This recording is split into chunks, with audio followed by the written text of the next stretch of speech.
அனைவருக்கும் வணக்கம். இன்னைக்கான ஆன்மீக பதிவில் நம்ம பார்க்க போகிற ரொம்ப முக்கியமான ஒரு ஆன்மீக தகவல் என்ன அப்படின்னு பார்த்தீங்கன்னா, ஏகாதசி விரதம். அதை பற்றி பார்த்தீங்க அப்படின்னா பல்வேறு சிறப்புகள், மகிமைகள், மகத்துவங்கள் பார்த்தீங்க அப்படின்னா ஏராளம், எக்கச்சக்கம் அப்படின்னு சொல்லலாம். ஏன்னா சிவபெருமானே விரதங்களில் மிக முக்கியமான விரதங்களாக கருதப்படுவது ஏகாதசி விரதம் அப்படின்னு சிவபெருமானே வந்து சொல்லியிருக்காரு பார்வதி தேவியிடம். அப்படிப்பட்ட இந்த ஏகாதசி விரதம் அப்படிங்கிறத பார்க்கும் பொழுது, இந்த வைகுண்ட ஏகாதசி விரதம் நாம் இருக்கக்கூடிய பட்சத்தில் நமக்கு கிடைக்கக்கூடிய பலன்கள் அப்படின்றது எக்கச்சக்கம் அப்படின்னு சொல்லலாம். நம்மளுடைய ஏழு ஜென்ம பாவங்கள் போக்குவதோடு மட்டும் இல்லாமல் நம்மளுடைய வாழ்வு வளமையாகவோ செழுமை மிக்கதாகவோ செல்வம் சேரக்கூடிய ஒரு அதி அற்புதம் நிறைந்த ஒரு விரதமாக இந்த வைகுண்ட ஏகாதசி விரதம் வந்து கருதப்படுகிறது அப்படின்னு கூட சொல்லலாங்க.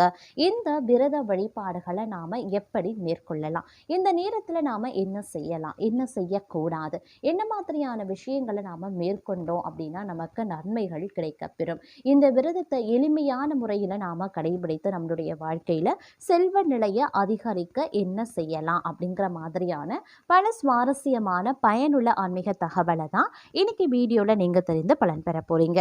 ஸோ வீடியோவை ஸ்கிப் பண்ணாமல் கடைசி வரைக்கும் பாருங்கள். வீடியோக்குள்ளே போகிறதுக்கு முன்னாடி இது வரைக்கும் நீங்கள் நம்ம சேனலை சப்ஸ்கிரைப் பண்ணலை அப்படின்னா உடனே சப்ஸ்கிரைப் பண்ணிக்கோங்க. அப்படியே பக்கத்தில் இருக்கக்கூடிய நோட்டிஃபிகேஷனுக்கான பெல் பட்டனையும் ப்ரெஸ் பண்ணிக்கோங்க. சரி நேயர்களே, வாங்க வீடியோக்குள்ளே போகலாம். வைகுண்ட ஏகாதசி அப்படிங்கிறது ரொம்பவே சிறப்புக்குரிய ஒரு நாளாக பார்க்கப்படுதுங்க. இந்த வைகுண்ட ஏகாதசி பார்த்தீங்க அப்படின்னா 30ஆம் தேதி, அதாவது டிசம்பர் மாதம் 30ஆம் தேதி வெள்ளிக்கிழமையோடு இணைந்து வருகின்ற ஒரு அதி அற்புதம் நிறைந்த ஒரு நாள். அதாவது வந்து வெள்ளிக்கிழமை இல்லைங்க, செவ்வாய்க்கிழமையோடு இணைந்து வரக்கூடிய ஒரு அதி அற்புதம் நிறைந்த ஒரு நாள் அப்படின்னு சொல்லலாம். இந்த வைகுண்ட ஏகாதசி செவ்வாயோடு இணைந்து வர்றதுனால கூடுதல் சிறப்புக்குரிய ஒரு நாளாக பார்க்கப்படுது. இன்றைய தினத்தில் நாம் எப்படி விரதங்களை மேற்கொள்ளணும், அதிலும் வைகுண்ட ஏகாதசிக்கு அடுத்தபடியாக வந்து பெருமாள் பக்தர்கள் அதிகம் எதிர்பார்க்கக்கூடிய விரதம் அப்படிங்கிறது இந்த ஏகாதசி விரதம் அப்படின்னு நான் சொல்லணும். பெருமாளினுடைய அருளையும் அளவில்லாத பலன்களையும் அள்ளித்தரக்கூடிய ஒப்பற்ற விரதமாக இந்த வைகுண்ட ஏகாதசி விரதம் வந்து கடைபிடிக்கப்பட்டு வருகிறது.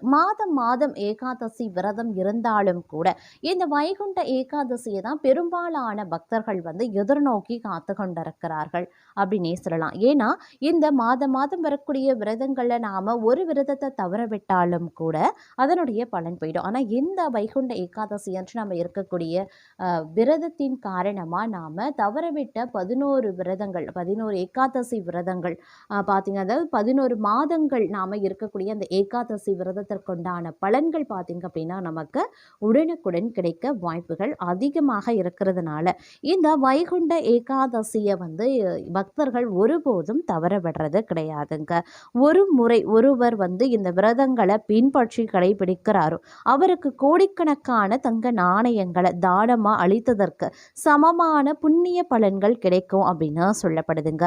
இந்த வைகுண்ட ஏகாதசி அன்று புனித நீராடுவது, தானம் அளிக்கிறது, மந்திர ஜபம் செய்யறது, ஹோமம் நடத்துறது, ஹோமத்தில் கலந்து கொள்வது ஆகிய அனைத்துமே அள்ள குறையாத அளவிற்கு அக்ஷய பாத்திரத்தை போன்ற அளவில்லாத பலனை தரும் அப்படின்னு பகவான் ஸ்ரீகிருஷ்ணரே சொல்லியிருக்காரு. பொதுவாக ஏகாதசி விரதம் என்பது முழு நேரமும் உபவாசமாக இருந்து பெருமாளை நினைத்து வழிபட வேண்டும். துளசி தண்ணீர் மட்டுமே சாப்பிட்டு ஏகாதசி திதியில விரதம் கடைபிடித்து மறுநாள் துவாதசி திதியின் கால்பாக காலம் நிறைவடைந்த பிறகு பாரணை செய்து விரதத்தை நிறைவு செய்வாங்க. இதுதான் ஏகாதசி விரதத்தினுடைய முக்கியமான விதி. ஆனா வைகுண்ட ஏகாதசி அன்று தண்ணீர் கூட குடிக்காம விரதம் இருக்க வேண்டும். மறுநாள் துவாதசியில பாரணை செய்யும் நேரத்தின் போதுதான் பூஜை செய்து தண்ணீர் குடிக்க வேண்டும். அதற்கு பிறகு உணவு சாப்பிட்டு விரதத்தை நிறைவு செய்து கொள்ளலாம். மிக கடுமையான இந்த வைகுண்ட ஏகாதசி விரதமாக கருதப்படக்கூடிய இந்த விரதத்தை இருப்பவர்கள் அனைத்து விதமான பாவங்களும் நீங்க பெறுவார்கள் அப்படின்னே சொல்லலாம். ஒரு வருடம் முழுவதும் வரக்கூடிய 24 ஏகாதசிகள்லையுமே விரதம் இருந்து புண்ணிய பலனும் வந்து சேரும் அப்படின்னு சொல்லப்படுகிறது. ஆனால் அனைவராலும் இப்படி தண்ணீர் கூட குடிக்காம கடுமையான விரத விதிகளை வந்து பின்பற்றி இருக்க முடியுமா அப்படின்னா இன்றைய காலகட்டத்தில் அது முடியாத ஒரு காரியம். அடுத்த நாள் வரை சாப்பிடாம இருக்க முடியாது என்பவர்கள் என்ன செய்யலாம்? அவர்கள் இந்த வைகுண்ட ஏகாதசி விரதம் இருந்த பலனை எப்படி பெறலாம் அப்படிங்கிறத பற்றி சில வழிமுறைகள் சாஸ்திரங்கள்ல சொல்லப்பட்டிருக்கிறது. அது என்ன அப்படிங்கிறத பார்க்கலாம். சாப்பிடாம இருக்க முடியாதவர்கள் செய்ய வேண்டியது என்ன? அதாவது துவாதசி திதி வரைக்கும் தண்ணீர் உணவு சாப்பிடாம இருக்க முடியாது அப்படிங்கிறவங்க ஏகாதசி அன்று முழு நேரமும் தண்ணீர் குடிக்காம உபவாசமாக விரதத்தை மேற்கொள்ளலாம். மாலை சூரிய அஸ்தமனத்திற்கு பிறகு பூஜையை முடித்துவிட்டு தண்ணீர், பால், பழம் மட்டும் எடுத்துக்கொள்ளலாம். ஆனால் திடமான உணவுகள் எதையும் சாப்பிடக்கூடாது. மறுநாள் துவாதசியில பாரணை நேரத்தில் பூஜை செய்து பெருமாளை வழிபட்ட பிறகு வழக்கமான உணவுகளை எடுத்துக்கொள்ளலாம். இதன் மூலமா சாப்பிடாமல் இருக்க முடியாது அப்படிங்கிறவங்களுக்கு இந்த வைகுண்ட ஏகாதசி விரதம் இருந்த பலன்கள் கிடைக்க பெறுவாங்க அப்படின்னே சொல்லலாங்க.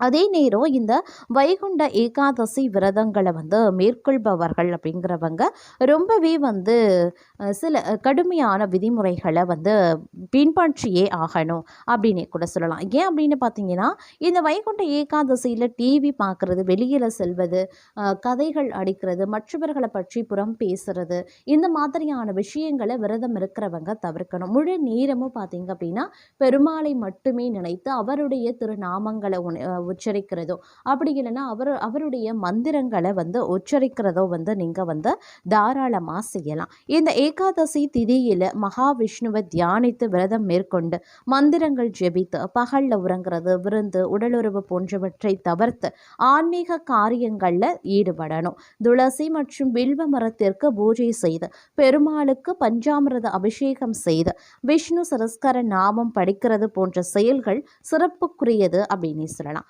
மகாவிஷ்ணுவை தியானிப்பது, நாம ஜெபம், மந்திரங்கள் ஜெபிப்பது, அதாவது ஓம் நமோ பகவதே வாசுதேவாய, ஹரே கிருஷ்ணா, பகவத்கீதை, விஷ்ணு சரஸ்கர நாமம் படிக்கிறது, தியானம் செய்கிறது, ஆன்மீக நூல்களை படிக்கிறது, இது போன்ற விஷயங்கள் ரொம்பவே சிறப்புக்குரியதுங்க.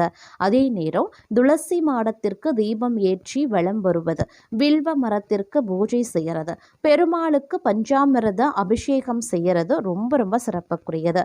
விரதத்தில் தானியங்கள், பருப்பு வகைகள் தவிர்த்து பழங்கள், பால், மோர் போன்றவற்றை நீங்கள் தாராளமாக உட்கொள்ளலாம். சில நேரங்களில் நீர் அருந்தாமலும் இந்த வைகுண்ட ஏகாதசி விரதத்தை இருப்பாங்க. அதே நேரம் அன்னதானம், வஸ்திர தானம் போன்ற தான தர்மங்கள் செய்கிறதும் மிகவும் சிறப்புக்குரியது. அதே நேரம் இந்த காலகட்டத்தில் இந்த நேரத்தில் பார்த்தோன்னா திருமணம், குழந்தை மொட்டை போடுறது போன்ற சுப நிகழ்ச்சிகளை தாராளமாக செய்யலாங்க. அதே நேரம் இந்த வைகுண்ட ஏகாதசியில் செய்யவே கூடாத ஒரு சில விஷயங்கள் என்னென்னா பகலில் உறங்குறது, உடலுறவு கொள்வது, இருவேளை சாப்பிடுவது, விருந்து கொடுக்கிறது, இல்லை விருந்துக்கு நீங்கள் சென்று சாப்பிடுவது போன்றவற்றை தவிர்த்து கொள்ளுங்க. உருளைக்கிழங்கு, வெங்காயம், பூண்டு, கேரட், கோஸ் போன்ற சில காய்கறிகளை தவிர்ப்பது ரொம்ப ரொம்ப நல்லது. அதே நேரம் தானியங்கள், பருப்பு வகைகளையும் தவிர்த்து கொள்ளுங்க.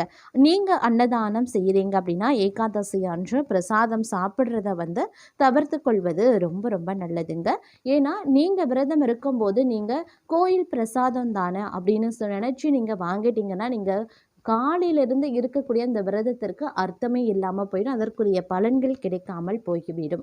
அதனால் அன்றைய நாள் முழுவதுமே நீங்கள் உபவாசம், கோவிலில் கொடுக்கக்கூடிய பிரசாதமாகவே இருந்தாலும் கூட அதை உட்கொள்ளாமல் இருப்பது ரொம்ப ரொம்ப நல்லதுங்க. அதை உட்கொள்ளக்கூடாது விரதம் இருக்கிறவங்க, அதிலும் ஏகாதசி, வைகுண்ட ஏகாதசி விரதம் இருக்கிறவங்க உட்கொள்ளவே கூடாது.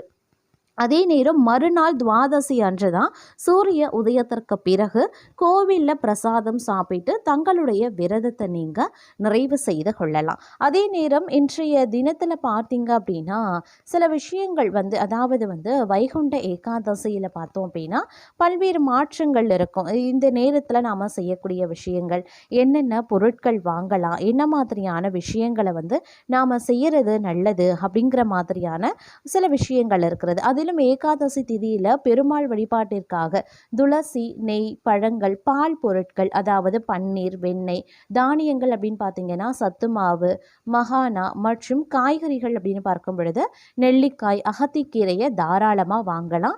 தானியங்கள் மற்றும் பருப்பு வகைகளை மட்டும் இந்த நேரத்தில் நீங்கள் வாங்குறத தவிர்த்து கொள்ளுங்க.